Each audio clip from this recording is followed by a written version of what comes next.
Hello guys, आज हम diabetes mellitus के बारे में पढ़ेंगे। सबसे पहले हम डायबिटीज़ मेलाइटस की डेफिनेशन पढ़ेंगे। तो डायबिटीज़ मेलाइटस एक क्रॉनिक डिसीज़ कंडीशन है जिसमें कि ब्लड ग्लूकोज लेवल बॉडी में हाई हो जाता है।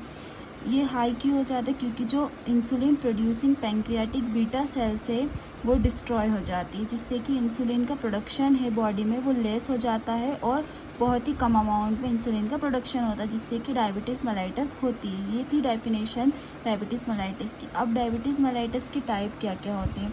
तो डायबिटीज़ मेलाइटस के मेनली 2 टाइप होते हैं, टाइप 1 डायबिटीज़ मेलाइटस और type 2 diabetes mellitus. Type 1 diabetes mellitus को हम कहते हैं इंसुलिन डिपेंडेंट डायबिटीज़ मेलाइटस और टाइप 2 डायबिटीज़ मेलाइटस को हम कहते हैं non insulin dependent diabetes mellitus. So type 1 diabetes mellitus को हम डिटेल में पढ़ेंगे। जो टाइप 1 डायबिटीज़ मेलाइटस है, इसमें insulin producing beta cells destroy हो जाती है ऑटो इम्यून प्रोसेस के कारण।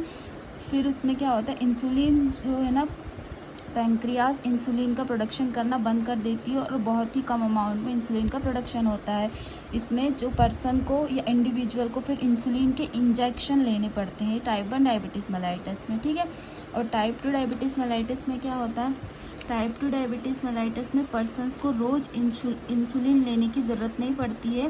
टाइप 2 डायबिटीज़ मेलाइटस हम कंट्रोल कर सकते हैं रेगुलर एक्सरसाइज से और हेल्दी डाइट फॉलो करके, ठीक है। तो type 1 diabetes mellitus, type 2 diabetes mellitus, ये दोनों हमने डिटेल में पढ़ा। अब हम इटियोलॉजी यानी कि कॉजेज़ पढ़ेंगे टाइप 1 डायबिटीज़ मेलाइटस के और टाइप 2 डायबिटीज़ मेलाइटस के। टाइप 1 डायबिटीज़ मेलाइटस के कॉजेज़ क्या है? सबसे पहला तो इडियोपैथिक, यानी कि अभी तक इसका कॉज अननोन है। ऑटो इम्यून डिसऑर्डर की वजह से भी डायबिटीज़ मेलाइटस हो सकता है टाइप 1, और जेनेटिक कॉजेज़ की वजह से भी टाइप 1 डायबिटीज़ मेलाइटस हो सकता है।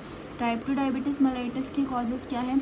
ऑटोसोमल डोमिनेंट इनहेरिटेड डिसऑर्डर की वजह से टाइप 2 डायबिटीज़ मेलाइटस, स्ट्रेस की वजह से हो सकता है, ओबेसिटी की वजह से हो सकता है type 2 diabetes mellitus, genetic factors की वजह से हो सकता है, और एज अबव 30 ईयर की वजह से भी डायबिटीज़ मेलाइटस टाइप 2 हो सकता है। तो ये इटियोलॉजी थी टाइप 1 और टाइप 2 डायबिटीज़ मेलाइटस की। अब हम देखेंगे पैथोफिजियोलॉजी। तो पैथोफिजियोलॉजी में क्या है?